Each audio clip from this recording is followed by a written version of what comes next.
Hello, and welcome to another movie review from New Catholic Generation. I am Ned from Parables of the Film Industry. This is Tatiana. From Surrender the Brownies. Thank you.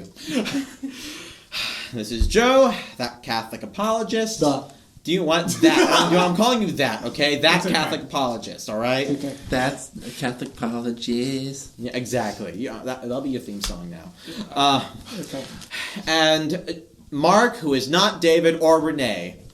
I thought we had gotten past this. We will never get past it. We'll never get past it. We will never get past it. He's the silent introvert. And we're here to review the movie Samson. So we'll go ahead and start with our initial thoughts. Marc, what do you think? I thought it was surprisingly adult.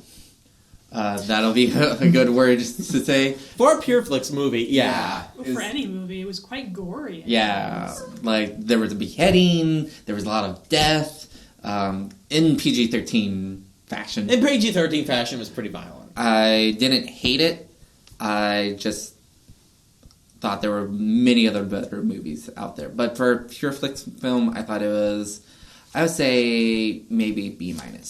Okay, well, that's fair. I was thankful for it on this particular day because I remember when we watched it, I was just really tired and stressed. I wrote a note right here that's, Dear PureFlix, please make Samson good. When I'm tired, I get whiny and annoyed at things.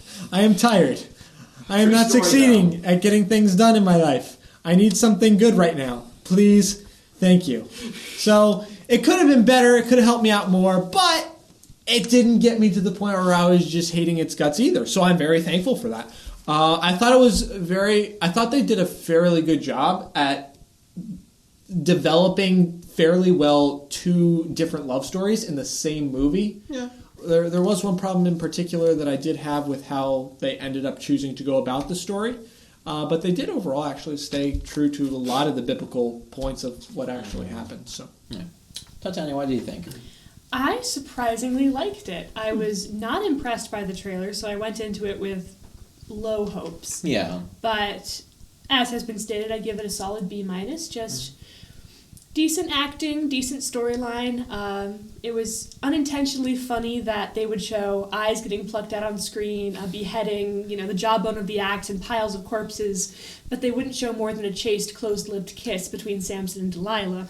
So I know, right? you could see the priorities of the filmmakers were very interesting. Yeah, also Fox is on fire. Actual foxes on fire. That was beautiful. Ask all of them. I started yelling when I saw that. I was so excited. Oh, yeah. She actually said at the beginning of the movie, this is not happening. I'm giving it a terrible review. And then it happens, and I've never seen her happier. Actually, I don't know how to feel about that. How you got so excited when you saw Foxes on Fire.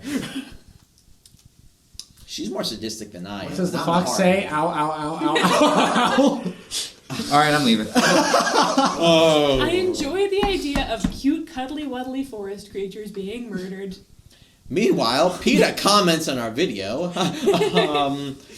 Overall, I thought the movie was meh. It wasn't certainly bad. Like I did have a good time watching it. There were just so many times throughout the movie where it just kind of like it took me out. Like I kind of have to disagree. I think some of the acting was very bad. There were times when the acting was very, very bad. I remember when we were watching the movie, because 4 people wrote the movie. Yeah. And we kept on constantly being like, 4 people wrote this dialogue and or approved it. Yeah, exactly. Yeah, and you usually, and this is with any movie, and so I'm not just targeting Samson, but any movie that has a ton of script writers, usually the script doesn't turn out super, super well. It's a Franken script. Yeah. One great example actually was The Mummy with Tom Cruise. That movie was all over the place. I kind of enjoyed it, but you could tell the script was written by a ton of people, and I could kind of tell that with this movie. Yeah, I enjoyed the original with Brendan Fraser much more. Amen. Praise Brendan Fraser, our Lord and Savior. I prefer Boris Karloff. Okay. Hey, hipster. Wow. I'm not a hipster. Oh my gosh. Anyway, Yeah. I kind of had like this weird like PTSD moment to God's Not Dead watching this movie. It was at the end, and Spoiler alert.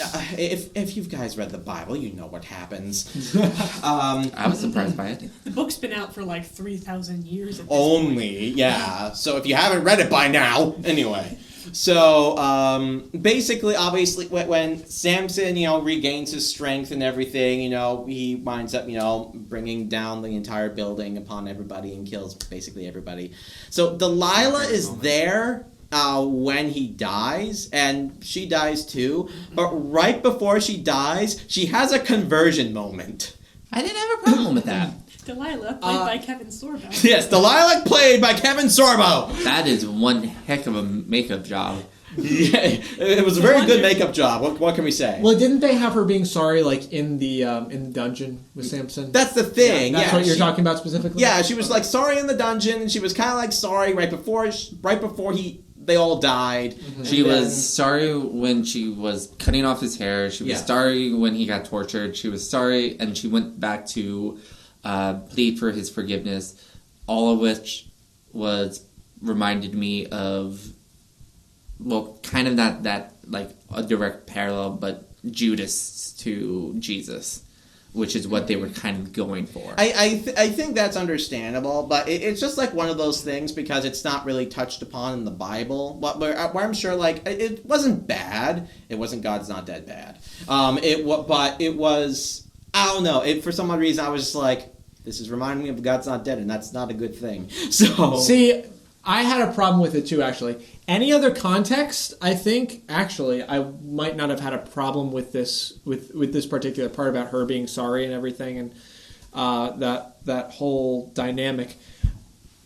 This was kind of like my main problem with the movie, is Delilah being sort of like making her more sympathetic, because the traditional view is that Delilah, she knew what she was doing, she was conniving, and she did that. The reason for that, I think it's important to hold, again, like normally that kind of story plot of saying, oh, like, other, like, just because like you're on, like, say different camps or whatever doesn't mean that people can't be civil. Like that's fine. Like and again, any other context, particularly in our world today, I'm totally in on that. This particular time, we have to remember the time period this was. This was when the pagans were going back and forth with the Israelites in the Holy Land, and at this time when back when, actually even before this, when Moses was commanded by God to bring the Israelites back into the Promised Land, he told them to take the land from those people. And a lot of times people read the Old Testament and just like, oh, God is really mean and scary there, but now he's nice and fluffy, and everything's okay now. It's unfortunate because that's not the case. God is the same yesterday, he's the same today, he's the same forever. So the reasons he had for doing things like that are legitimate reasons, and it's not like he regrets them now. The reasons for why God did the things he did was because the people were so savage in that time. Yeah. The pagans, when they came, if you didn't worship their gods, you were going to worship your gods, or you were going to be murdered, enslaved, as happened to the Israelites a multitude of times when they turned away from God. Yeah. And for their own protection, God told them, you need to take over this land from the pagans.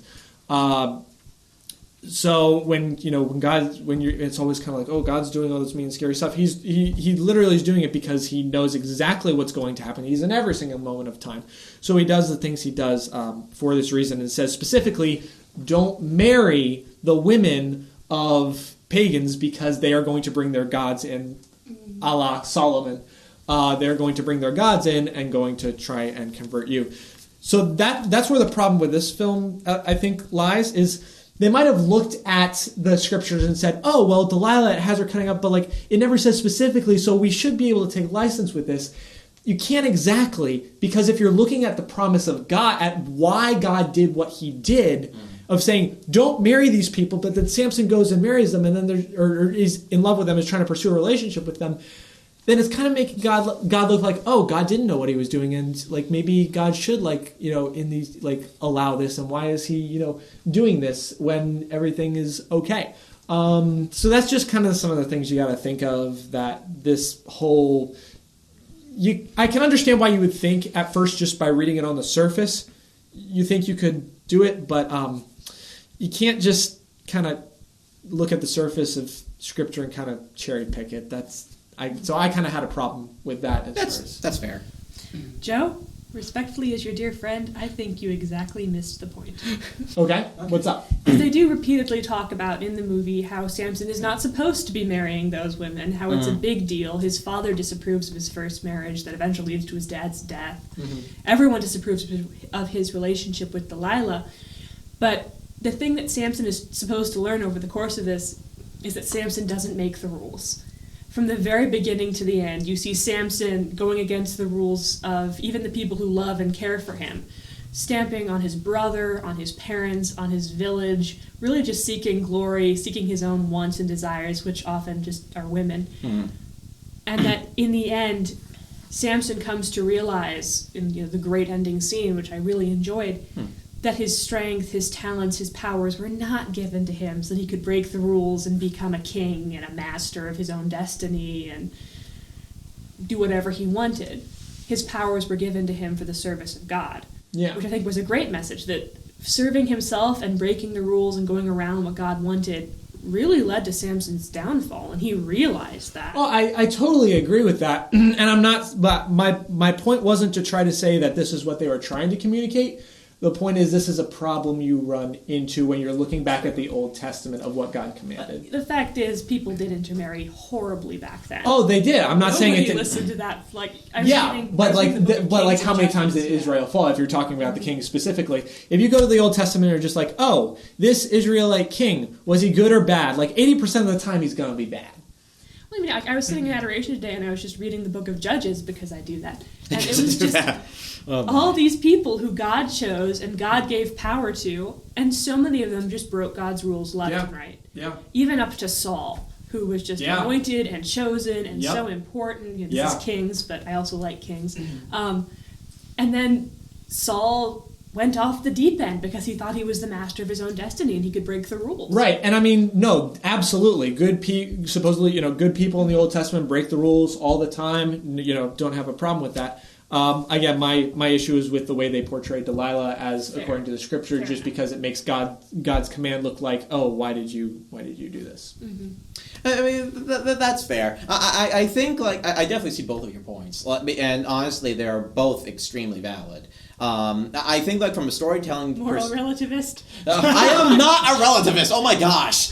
But as much as some people might think I am, but I think from a storytelling perspective, your side makes a lot more sense. Because no, I mean I completely agree. That is that's definitely, and especially in our age, that's how you make a story. Yeah. I can definitely see. Yeah, that. I can agree to that as well. That Delilah was. She was a sneaky, conniving woman. She was actually my favorite character because of how layered she was. I like that a lot. It's just. I think if they were going to give her a redemption, it should have been an actual redemption, not a kind of fake out, oh, she dies at the end, a la God's not dead. Yes. She should have gone back to the God of Israel and gone to live as a hermitess or something, or been like Ruth, another pagan worshipping woman who because I guess I didn't have a problem with it because Delilah actually died. So she did die in the Bible? I think so. I thought she did. Bible app. Maybe it was just another Samson movie I saw where she was there, and I don't know, when I was a kid, and that just stuck in my mind. Maybe she didn't actually die. Who knows? If she didn't die in the Bible, I think it would have been better to maybe, if she was to go ahead and have a redemption story, as you said, maybe have her just run off, and just become like a hermitess kind of thing or whatever. But I mean, it is what it is. It wasn't the worst part of the movie or anything like that. That was the wigs. The wigs were awful. Oh my gosh, your wigs. They were dollar store wigs that have all been returned after Halloween, so they've all been used by greasy little children. They were bad wigs. And this kind of the beards were worse. The beards? The beards! Oh my gosh, the beards! The brother of Samson looks like Cousin It at one point, just like little eyes poking out of this haystack of fake hair. Yeah, and this isn't to like make fun of it because here's the thing. I completely understand because the scale that they were trying to go for, it was supposed to be like a huge epic movie, and you know what? For what they did, it was a pretty dang epic movie. But I think because it's a Christian company, even though it's one of the big ones, and a lot of Christian productions don't get a lot of funding and all that kind of stuff. Obviously a lot of quality, no offense, is going to go by the wayside. The CGI, for example, was teeter-tottering between god-awful and just, okay, this is okay. But it is possible. Like the Ignatius of Loyola movie with Andreas Munoz from last year, which was completely crowdfunded by fans in the Philippines. They managed to make enough money to make a stunning, spectacular movie. Yeah, exactly. So even then, just the money thing, I would have rather they had spent less money on the CGI sets, maybe just hired a good painter, or even just cut out those sweeping shots of CGI city. Yeah. And spent money more on the characters, on costuming, wigs, and hair, because that's what we actually focused on. I agree. You know what? That's actually a really good point. But my favorite part of the movie, though, was definitely the epic battle, though. That was my favorite, when he was just slaying the thousand men. I mean, that's like right in the script here. He's just like, oh, Samson just went and slayed. I was just like, man, this is With the jawbone of an ass. Yeah. I mean butt for our Christian viewers. Donkey. Just wow. Wow to everything. But anyway, that was excellent. Like, I was very skeptical at, if they were going to be able to make a really epic battle. But gosh, you guys pulled it off. It was awesome. This one's mine! Okay, except for that part, okay, that one soldier, like the captain who was, you see all, these soldiers just charging at Samson. And then we're going, oh, and then all of a sudden you see this one guy, he's mine! And I'm like, calmate! Calm down! And then Samson just tears his shirt off, and you're just like, oh, it just got real. Oh my gosh. You know what? The estrogen corner over here, because I'm wearing pink. Oh my gosh. You know what the beautiful... Hold on. You know what the beautiful part about this is? Samson? We are forever... No. We are forever gonna have this clip of Ned just being there like... Like, that face he made was just priceless. Can we, replay that back or something? That was beautiful. He's mine! So, there were a few really good, genuine, good, heartwarming moments with Samson and a few of the other characters.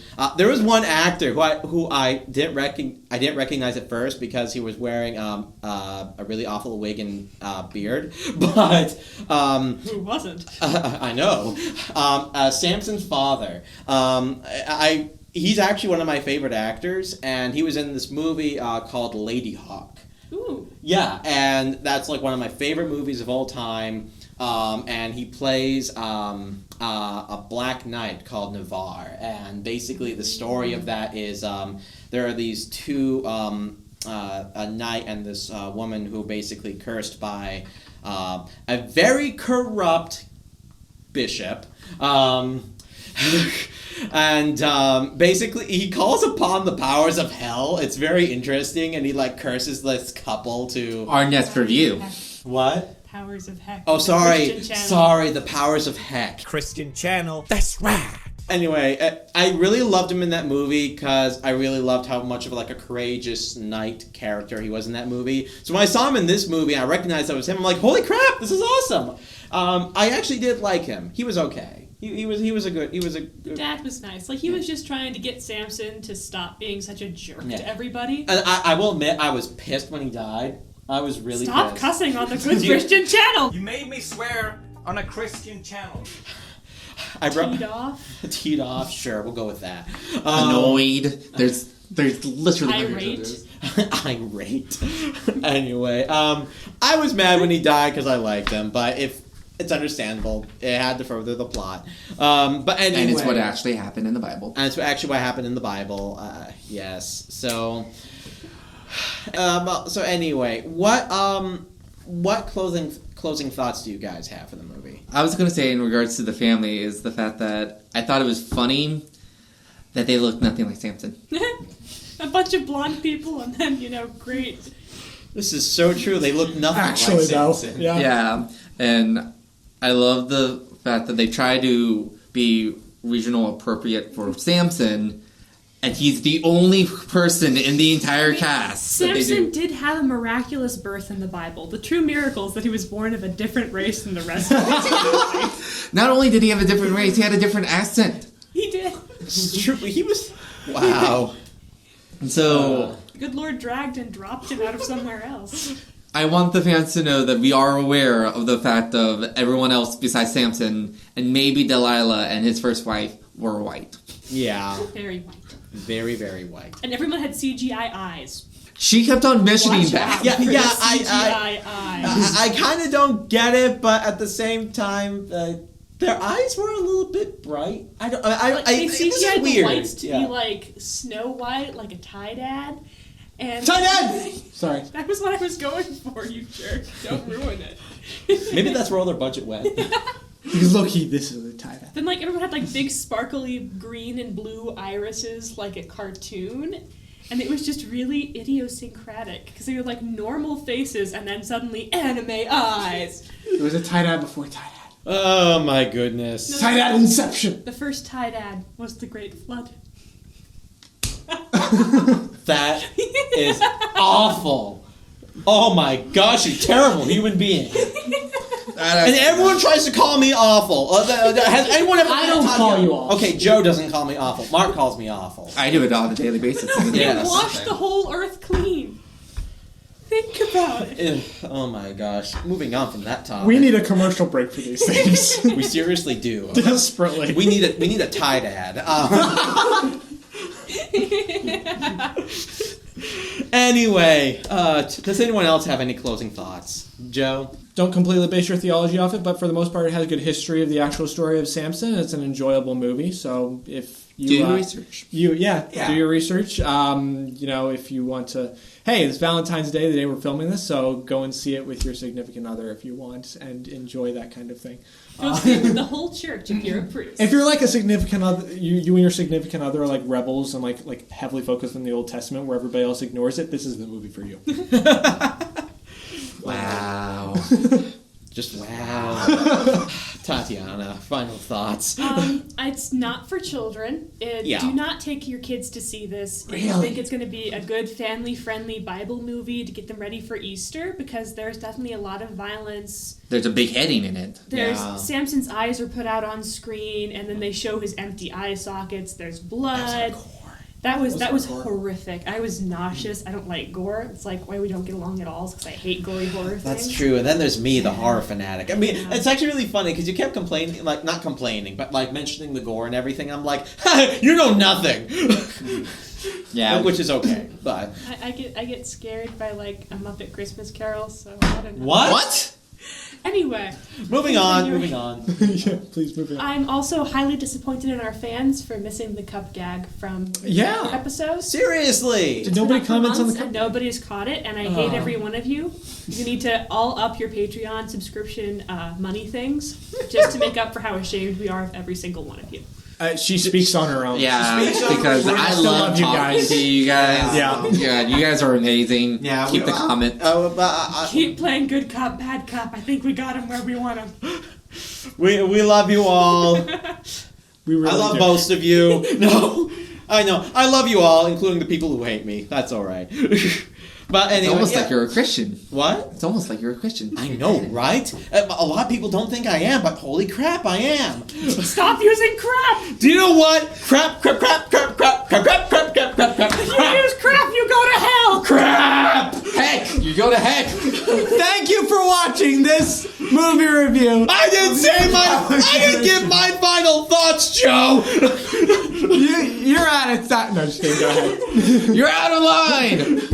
I said time. So overall, I thought the movie was. I thought it was very meh. I probably wouldn't Excuse me. I'm sorry. You have something to say? I was laughing so hard I had to cough. Okay, sure. Got a cold. We're too tired for this. Sorry. Oh yes, but anyway, so I thought it was a very meh movie. Like I completely applaud you guys for making the movie as epic as it possibly could. He literally just applied. Yeah, literally. Only He's the three, though. only one who is going to applaud this movie, though. Yeah, literally. But like, it's not a bad movie. I definitely encourage people to go see it. It's not bad. I personally wouldn't see it twice, but I think it's a fine movie for everyone to go see. Okay, PureFlix, I gave you a good review. As good as he could. As Don't good as I send could. Kevin Sorbo after him. Don't do it, PureFlix. Don't do it. He's being good. Well, you see, then Saida would be happy because she loves Kevin Sorbo, so... But did he propose to her dressed up as the Joker? This is true. No, he Kevin Sorbo is going to put God's Not Dead DVDs in your stocking for Christmas. He comes down the chimney and gives. What's happening to this review? Alright, anyway, so I definitely encourage everyone to go see this movie. I thought it was good for what it was. But yeah, that's my final thoughts. That's all of our final thoughts. This review has gone on for way too long. And God bless you all. We love you all. And we'll see you guys on the next video. Bye. Bye, guys. Have a happy Lent.